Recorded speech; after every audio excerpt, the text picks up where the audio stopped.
कि देश की सुरक्षा में अब अत्याधुनिक हथियारों की नहीं, पान मसालों की ज्यादा जरूरत है। और हर चौराहे पे खड़े होने वाला व्यक्ति कहेगा कि देश की सुरक्षा में सबसे बड़ा योगदान उसका है।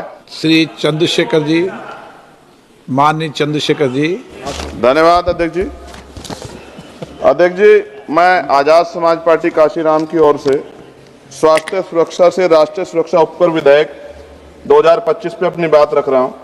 यह विधेयक जितना बड़ा नाम लेकर आया है उतने ही बड़े सवाल साथ लाया है। इस बिल का उद्देश्य राष्ट्रीय सुरक्षा और लोक स्वास्थ्य को सुदृढ़ करना बताया गया है, लेकिन इसकी संरचना, प्रावधान और भाषा में भारी अस्पष्टता है। अतिशक्तियां और राजस्व वसूली की प्रवृत्ति स्पष्ट रूप से दिखाई देती है। विधेयक का उद्देश्य स्पष्ट नहीं है, नाम बड़ा और दिशा धुंधली। सरकार कहती है कि उपकर राष्ट्रीय सुरक्षा और लोक स्वास्थ्य पर व्यय को पूरा करेगा, लेकिन कौन सी राष्ट्रीय सुरक्षा परियोजना, कौन सा स्वास्थ्य कार्यक्रम, कितना फंड किस योजना को मिलेगा, किस मंत्रालय को कितना आवंटन होगा, विधेयक में एक भी ठोस उल्लेख नहीं। इससे यह उपकर विषय वस्तु के बिना नाम मात्र का कर बनकर रह जाता है। अध्यक्ष जी, विधेयक स्पष्ट कहता है कि उपकर का पैसा कंसोलिडेट फंड और ऑफ इंडिया में जमा होगा। इसका अर्थ है पैसा किसी भी सामान्य सरकारी खर्च में मोड़ा जा सकता है।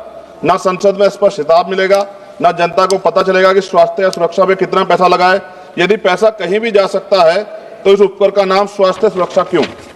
उत्पादन आधारित उपकर उद्योग पर भारी प्रहार। इस बिल में मशीनों की क्षमता और उत्पादन पर उपकर लगाया जाएगा। इतना भारी उपकर छोटे उद्योग को समाप्त करेगा, मध्यम उद्योग को अस्थिर करेगा, लाखों परिवारों की आजीविका खतरे में पड़ेगी, उत्पादकों पर अनुचित आर्थिक दबाव पड़ेगा। क्या सरकार उत्पादन और उद्यमियों को दंडित करना चाहती है बिल लाकर? क्या अधिकारियों को अत्यधिक सख्त या भ्रष्टाचार का खतरा दोगुना? विधेयक में तलाशी, जब्ती, छापे, निरीक्षण, गिरफ्तारी और सख्त ऑडिट के विशाल अधिकार संयुक्त आयुक्त स्तर के अधिकारियों को दिए गए हैं। इससे अधिक शक्तियों से दमनकारी कर वसूली बढ़ेगी, व्यवसायी भय में काम करेंगे, भ्रष्टाचार और रेंट स्कीम को बढ़ावा मिलेगा। इतिहास गवाह है, कभी अत्यधिक दमन से न अनुपालन बढ़ता, न राजस्व। अवैध छुपा हुआ भूमिगत उत्पादन बढ़ेगा। जब मशीन की क्षमता पर भारी उपकर लगाया जाएगा तो उद्योग उत्पादन छुपाएंगे, अवैध यूनिटें चलाएंगे, अंडरग्राउंड फैक्ट्रियां बढ़ेंगी, काला बाजार मजबूत होगा। और WHO के अनुसार GST सेस बढ़ने के बाद अवैध बाजार में 13,000 करोड़ तक दुगना हुआ है। क्या सरकार वही गलती दोहराना चाहती है? नशीले उत्पादों की मांग कीमत बढ़ने पर भी नहीं घटती। अध्यक्ष जी, पान मसाला जैसे उत्पाद एडिक्टिव है।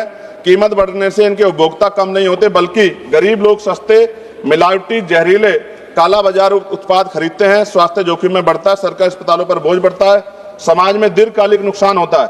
क्या यह स्वास्थ्य सुरक्षा या स्वास्थ्य संकट है?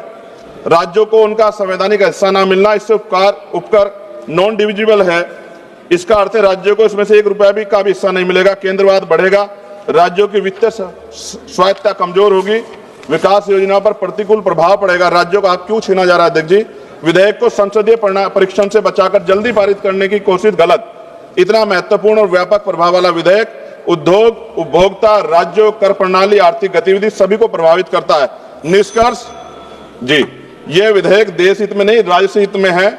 और माननीय अध्यक्ष जी, सभी तथ्यों को देखते हुए स्पष्ट है, यह विधेयक अस्पष्ट है, अनियंत्रित है, शक्तियां देता है, उद्योग विरोधी है, अवैध बाजार बढ़ाएगा, गरीबों को नुकसान पहुंचाएगा, राज्यों के अधिकार छीनता है और उपकर प्रणाली को अविश्वसनीय बनाता है। हमारी स्पष्ट मांग है, विधेयक को तत्काल प्रवर समिति, स्टैंडिंग कमेटी को भेजा जाए, उपकर की दर, उपयोग और पारदर्शक ठोस प्रावधान शामिल किया जाए, कर अधिकारियों की शक्तियों को सीमित और जवाबदेह बनाया जाए, उपकर राष्ट्रीय स्वास्थ्य व राष्ट्रीय सुरक्षा पर व्यय हो, इसका कानूनी प्रावधान अनिवार्य किया जाए।